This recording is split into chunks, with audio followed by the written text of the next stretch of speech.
Assalamualaikum warahmatullahi wabarakatuh. Selamat siang, para pejuang CPNS. Perkenalkan, saya Syahrizal Dwi Gumelar, MDLLA JST, tenaga pengajar Dolphin Brain. Seperti yang bisa teman-teman lihat semua, berikut adalah selayang pandang data diri saya, di mana saya lahir di Bandung ya, 29 Maret 1994, sudah menikah, dan kemudian saya PNS itu pada tahun 2016 CPNS-nya. Sedikit, saya merupakan seorang profesional dalam bidang transportasi darat, namun memang saya memiliki pengalaman juga di bidang transportasi pada matra lainnya, laut, kereta api, dan udara, serta juga berpengalaman di bidang barang dan jasa.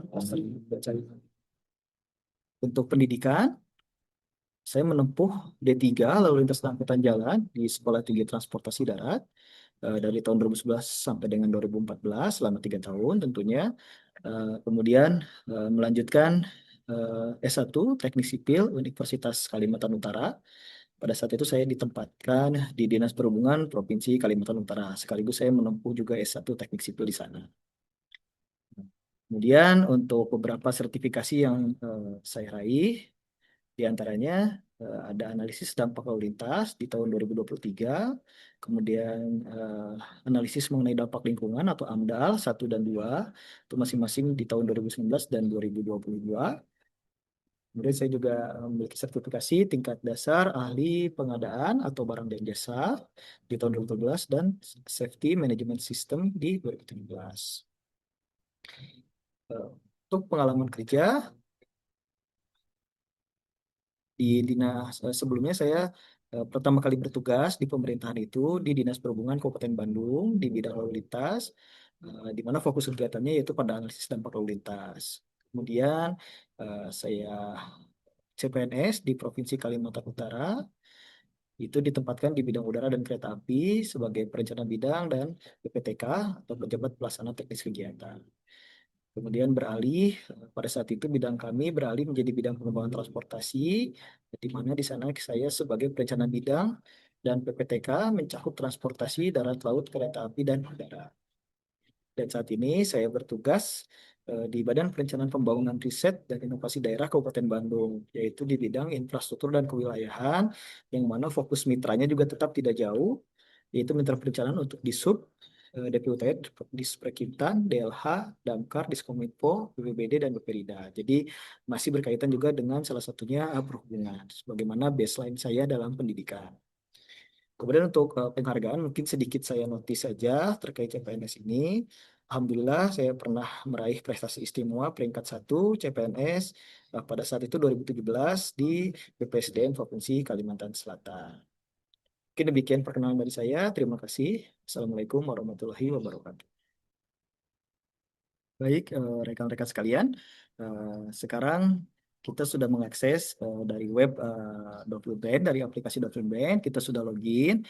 Kita akan coba untuk soal-soal yang ada di Document. Saat ini jabatan yang diampu adalah pengawas transportasi darat perhubungan, pada Dinas Perhubungan. Kita coba bahas satu persatu seperti apa isinya, seperti apa kisi-kisinya, dari mana kisi-kisi ini tentunya berdasarkan ujian field report dan kisi-kisi CPNS di 2024, yaitu tahun sebelumnya ketika pembukaan CPNS. Mari kita cek saja satu persatu.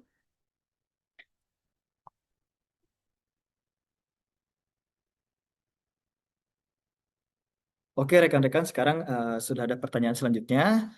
Di sini juga masih di dalam pembahasan terkait rambu ya, yaitu rambu larangan. Nah, di sini rambu larangan biasanya memiliki, berarti masih dengan kaitannya dengan ciri-ciri ya.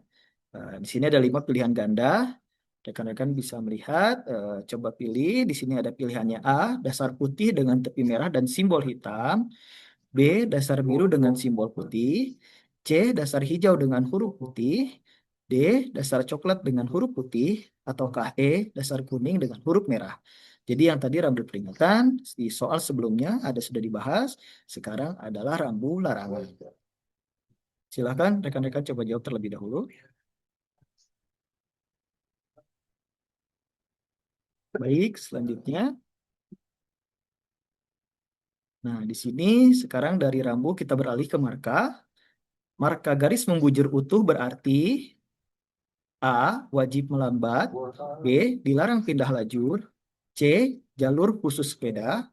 D. Ruang henti bus. Ataukah E. Area parkir. Nah, ini marka garis ya. Di soal sebelumnya saya sudah bahas bahwasanya marka itu eh, seperti cat ya yang ada di jalan. Ada warna putih, ada warna kuning. Nah, ini marka garis membujur utuh tuh artinya dia tidak putus-putus atau dia bergaris utuh. Silahkan rekan-rekan coba jawab terlebih dahulu. Baik, saya lanjut ke soal selanjutnya. Ya, baik. Soal ini adalah terkait operasional ya. Operasi transportasi sebagai segala sesuatu yang berhubungan dengan, nah, ini ya definisi kembali ya teman-teman, di mana A, pemindahan orang dan barang dari satu tempat ke tempat lain. B. Pengoperasian kendaraan dan sarana transportasi. C. Perencanaan dan pengendalian arus lalu lintas serta rute. D. Pemeliharaan infrastruktur dan fasilitas transportasi. E. Manajemen logistik, pelayanan dan keselamatan transportasi. Nah, pada soal seperti ini, rekan-rekan harus hati-hati karena terkadang menjebak bahwasanya yang digarisbawahi adalah bukan pengertian transportasi, tapi adalah operasi transportasi. Jadi harus satu kalimat utuh ya teman-teman. Silahkan coba teman-teman jawab. Baik, terima kasih. Saya lanjut ke pertanyaan selanjutnya. Nomor 14. Yang tidak termasuk ruang lingkup operasi transportasi adalah. Nah ini ya, tidak termasuk. Hati-hati dengan kalimat negatif. Karena harus cermat. Tidak termasuk ruang lingkup operasi transportasi adalah. Di sini ada 5 pilihan ganda, di mana A. Pengangkutan orang dan barang. B. Pengoperasian kendaraan. C. Pengaturan lalu lintas. D. Produksi barang. Dan E. Pemeliharaan sarana transportasi. Silakan rekan-rekan coba terjawab terlebih dahulu. Baik, lanjut ke soal selanjutnya. Nah, di sini kembali ke definisi lagi ya. Ada serangkaian simpul dan atau ruang kegiatan yang saling terhubungkan untuk penyelenggaraan LLAJ adalah A. Sarana LLAJ. B. Jaringan LLAJ. C. Moda LLAJ. D. Prasarana LLAJ. E. Sistem LLAJ. Jadi rekan-rekan, terkadang pada soal-soal itu ada satu soal yang bisa menjawab soal lainnya. Nah, seperti ini ada yang definisi, ada juga yang eh, istilahnya apa. Nah, ini bisa saling menjawab satu sama lain. Ini rekan-rekan bisa mencermati pada setiap soalnya, bisa jadi satu dua soal itu saling berkaitan juga. Silahkan rekan-rekan coba jawab terlebih dahulu. Baik, terima kasih. Saya lanjut. Ada pembahasannya dasar kuning, lambang dan tepi hitam. Lanjut.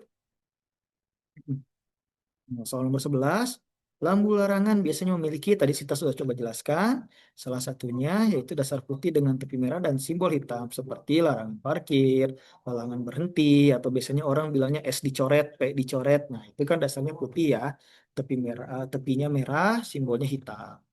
Jadi yang biru itu lampu, apa rekan-rekan? Rambu pemberitahuan. Dasar hijau, rambu petunjuk pendahulu jurusan. Dasar coklat, rambu untuk pariwisata. Dasar kuning, itu rambu peringatan. Baik, nah, kita rekan-rekan sudah mulai paham. Terima kasih. Kita akan lanjut. Oke, lanjut di soal nomor 12. Marka garis membujur utuh berarti apa? A. Di sini wajib melambat. Tidak ya, karena rambu garis membujur utuh itu artinya rambu yang melintang sesuai dengan jalan menerus dia. Nah, dia biasanya digunakan untuk dilarang pindah lajur atau dia juga biasanya digunakan untuk pembatas samping, pembatas sisi atau ruang milik jalan dan ruang manfaat jalan. Nah, di sini tidak menggunakan marka untuk wajib melambat, tidak ya. Tapi ada seperti marka, kalau kita lihat itu sebelum pintu tol misalnya itu ada 5 marka yang apa? 5 marka yang berjajar. Nah, itu biasanya untuk mengetahui bahwasanya untuk melambat seperti itu ya. Seperti pita penggaduh itu untuk apa? Untuk mengatur si pengendara lebih fokus bahwasanya sudah akan memasuki pintu tol. Nah, itu bisa untuk pakai marka seperti itu. Kemudian jalur khusus sepeda, markanya biasanya warna hijau. Itu marka khusus ya. Kemudian ruang henti bus bisa biasanya kalau ruang henti itu bisa pakai marka merah biasanya, dan itu juga ruang henti khusus. Biasanya ada RHK juga ya, ruang henti kendaraan sepeda motor, di mana kalau motor boleh berhenti di situ, mobil harus berhenti di marka sebelum marka henti itu. Kemudian juga area parkir ya biasanya digunakan untuk marka parkir. Tapi kalau yang membujur utuh artinya dilarang pindah lajur atau pindah jalur. Baik.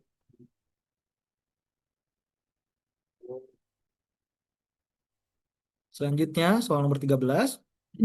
Operasi transportasi sebagai segala sesuatu yang berhubungan dengan apa sih operasi transportasi? Tentunya kata kuncinya adalah pemindahan orang dan barang itu tadi ya. Jadi harus ada perpindahan, harus ada orang atau barang, bisa dan atau barang dari satu tempat ke tempat lain. Nah, itu semua kata kuncinya harus ada perpindahan orang dan atau barang dari satu tempat ke tempat lain. Kalau tidak berpindah, berarti bukan transportasi. Seperti itu ya sederhananya ya. Kalau pengoperasian kendaraan dan sarana transportasi, kendaraan dan sarana itu kan sama ya, kendaraan dan sarana. Harusnya sarana dan prasarana transportasi mungkin bisa lebih sesuai. Tapi di sini harus jeli sekali lagi, kendaraan dan sarana itu tentunya sama. Kemudian perencanaan dan pengendalian arus lalu lintas serta rute. Nah, ini lebih ke manajemen rekayasa lalu lintas. Kita akan bahas juga itu nanti di materi. Kemudian pemeliharaan infrastruktur dan fasilitas transportasi. Ini lebih ke pemeliharaan, tentunya bukan operasional. Kemudian manajemen logistik, pelayanan dan keselamatan transportasi. Tentunya ini sudah bab terkait pelayanan, keselamatan dan bukan di konteks operasional. Baik, saya lanjut.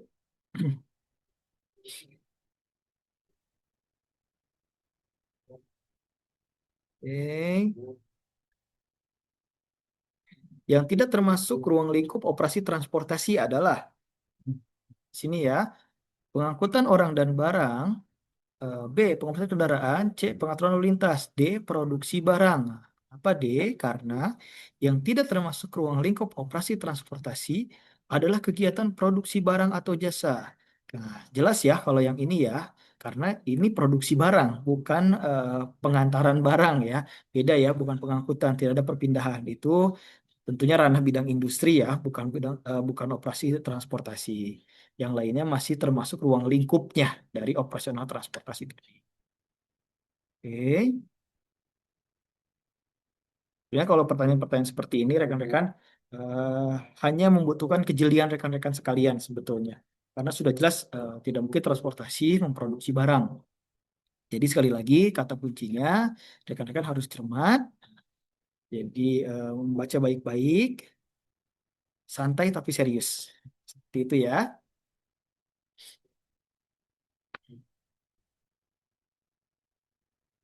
Oke, yang ke-15. Serangkaian simpul dan atau ruang kegiatan yang saling terhubungkan untuk penyelenggaraan LLAJ adalah, nah ini tadi ya, sudah ada sebelumnya juga apa yang dimaksud dengan jaringan LLAJ. Jadi itu yang saya maksud, kadang satu dua soal itu berkaitan satu sama lain. Nah, kata kuncinya serangkaian simpul. Kalau serangkaian simpul berarti menjadi satu jaringan. Nah, pembahasannya di sini sama, ini juga ada di ketentuan umum pada Undang-Undang nomor 22 tahun 2009, 2009. Oke, saya lanjut.